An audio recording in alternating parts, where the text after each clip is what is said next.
Charles Bronson found a homeless veteran living in his car. What he did next changed both their lives forever. The security guard at the Paramount Studios gate knew Charles Bronson's routine. Every morning at 6 a.m. sharp, the actor would drive through in his black Cadillac, nod once, and head to his parking spot near Stage 7. Bronson was punctual, professional, and predictable. But on this particular Tuesday morning in November 1974, something was different. Charles pulled up to the gate and rolled down his window, but instead of his usual nod, he pointed toward the studio's back parking lot. "Jimmy, you see that beat-up Chevy over there? The blue one with the dented fender?" Jimmy squinted toward where Bronson was pointing. "Yeah, I see it. That piece of junk's been there 3 days now. I keep meaning to have it towed." "Don't tow it yet." "Who's it belong to?" "Nobody knows. Some vagrant's been sleeping in it. Security found him there yesterday morning, but he took off before we could talk to him.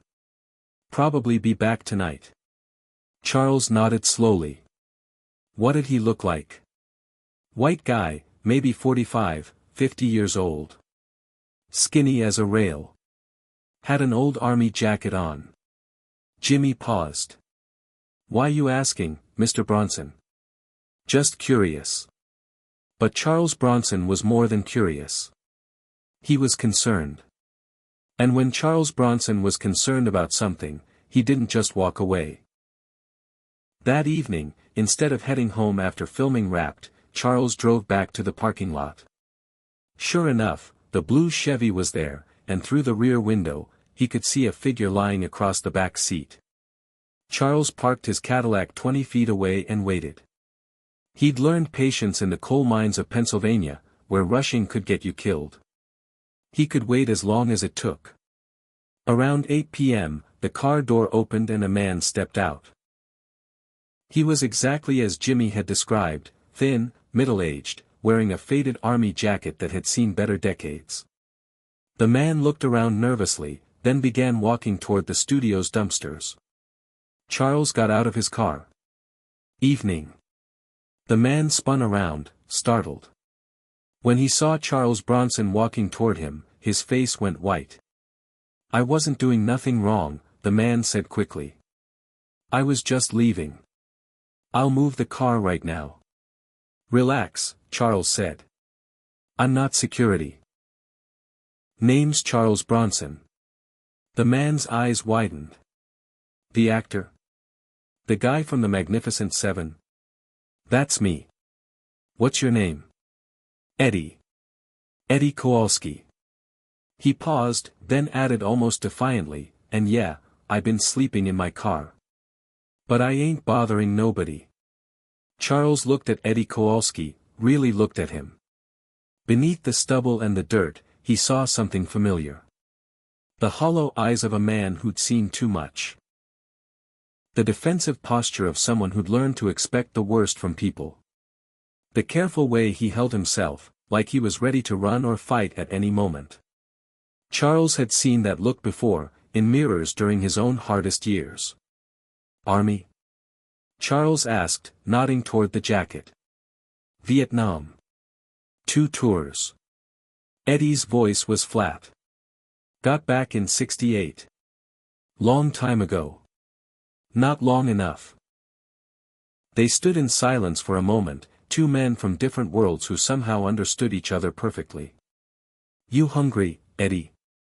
Eddie hesitated. "I got some food." "I'm sure you do. But I'm asking if you're hungry." "Why would you care?" Charles shrugged.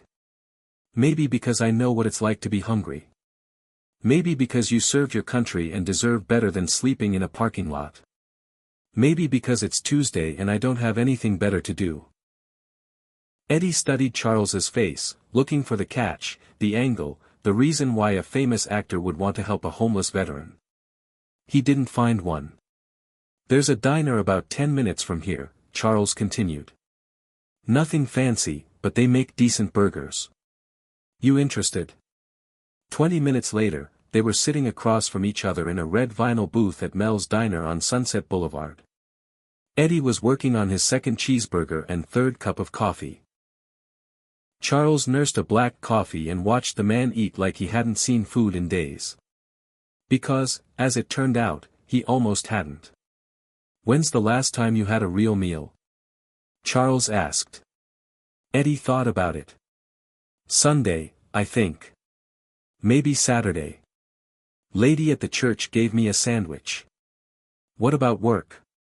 Who's gonna hire a crazy Vietnam vet with no address?" Eddie laughed bitterly.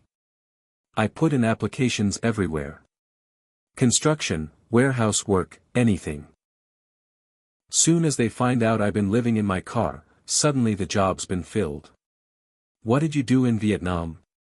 "Helicopter mechanic. 1st Cavalry Division. Could fix anything with rotors and an engine." Eddie's voice grew quieter. "Till the day I couldn't." Charles waited. "My bird went down," Eddie continued. "Mechanical failure. My fault.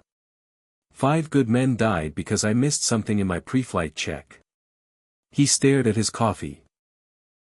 "I came home and tried to work on cars, motorcycles, anything. But every time I heard an engine make the wrong sound, I'd see their faces. The guys who died. So you stopped." "So I started drinking. Lost my job, lost my apartment, lost my wife. She took the kids back to Ohio. Can't say I blame her." Charles was quiet for a long moment. Then he said something Eddie wasn't expecting. "I killed a man once." Eddie looked up, startled. "Korea, 1951.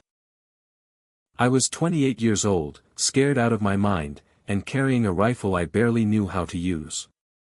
Charles's voice was steady, but his eyes were distant.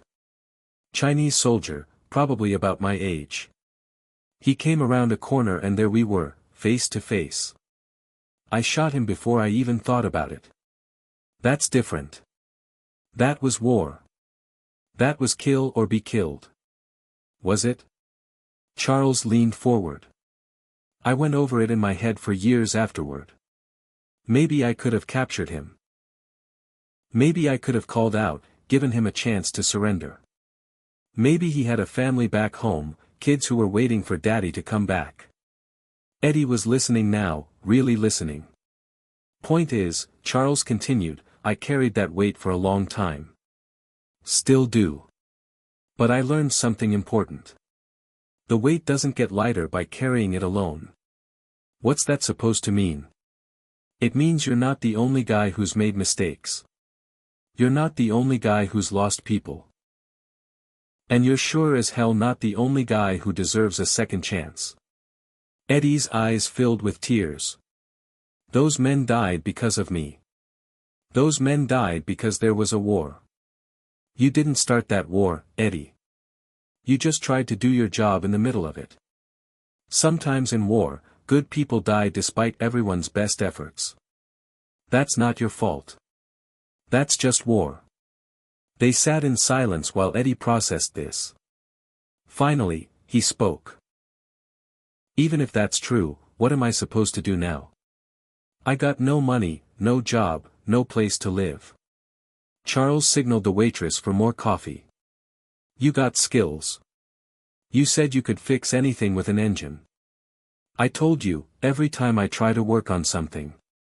What if it wasn't just any engine? What if it was my engine?" Eddie frowned. "I don't follow. I got a garage full of cars and motorcycles. Classic stuff, custom jobs, things I've been collecting for years. Problem is, I don't have time to maintain them properly. I need a mechanic I can trust. Someone who knows what he's doing. Mr. Bronson, I appreciate what you're trying to do, but I'm not trying to do anything except hire the best helicopter mechanic who ever served in the 1st Cavalry Division. Question is, you interested in the job?" Eddie stared at him. "You're serious? Dead serious? Job comes with a small apartment over the garage. Nothing fancy, but it's got heat, running water, and it's yours.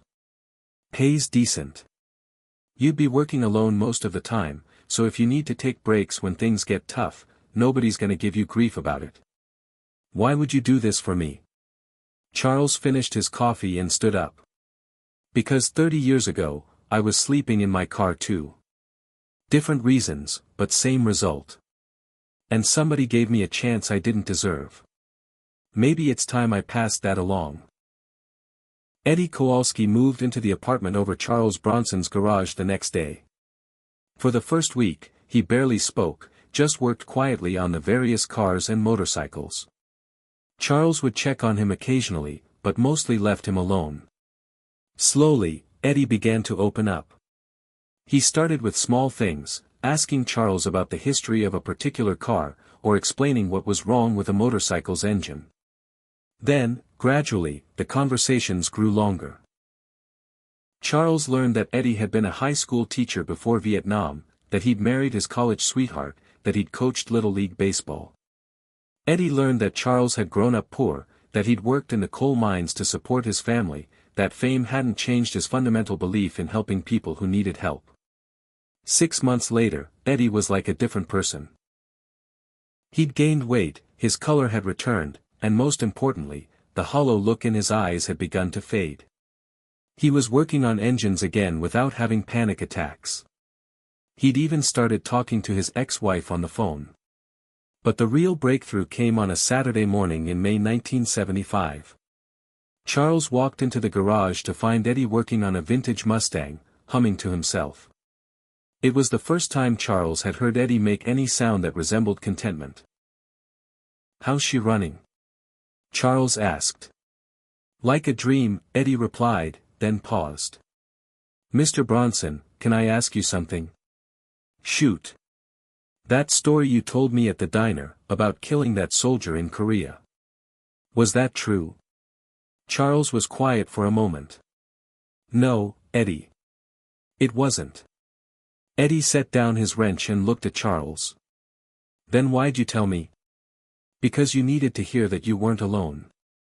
And because sometimes the truth isn't what someone needs.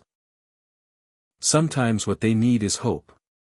Eddie smiled, really smiled, for the first time since Charles had known him. "You know what's funny? It worked anyway.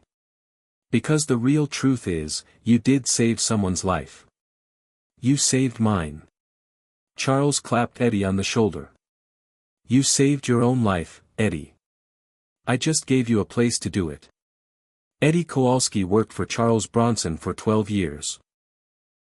In 1987, he used the money he'd saved to open his own auto repair shop, specializing in classic cars. The business was successful, and Eddie was able to reconnect with his children and eventually remarry.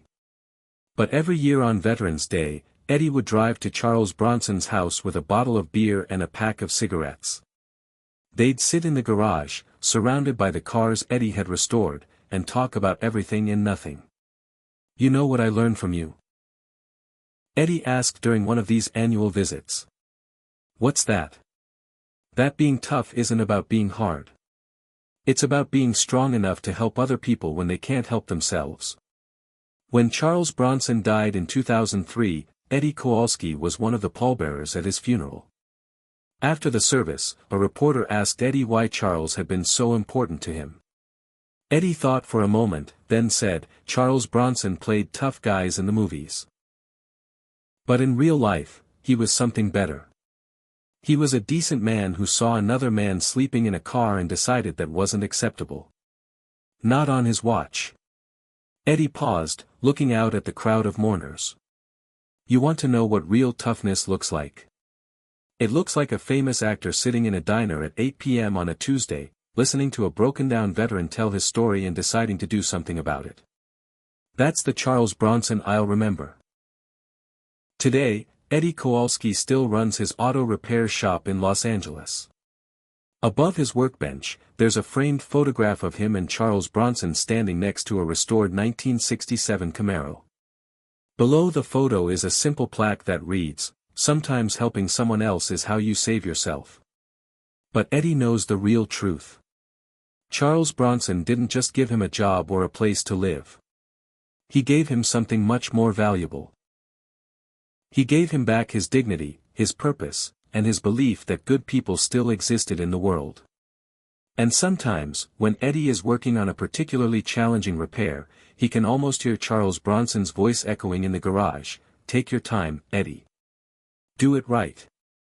And remember, everybody deserves a second chance." That's the Charles Bronson story that never made it into the movies.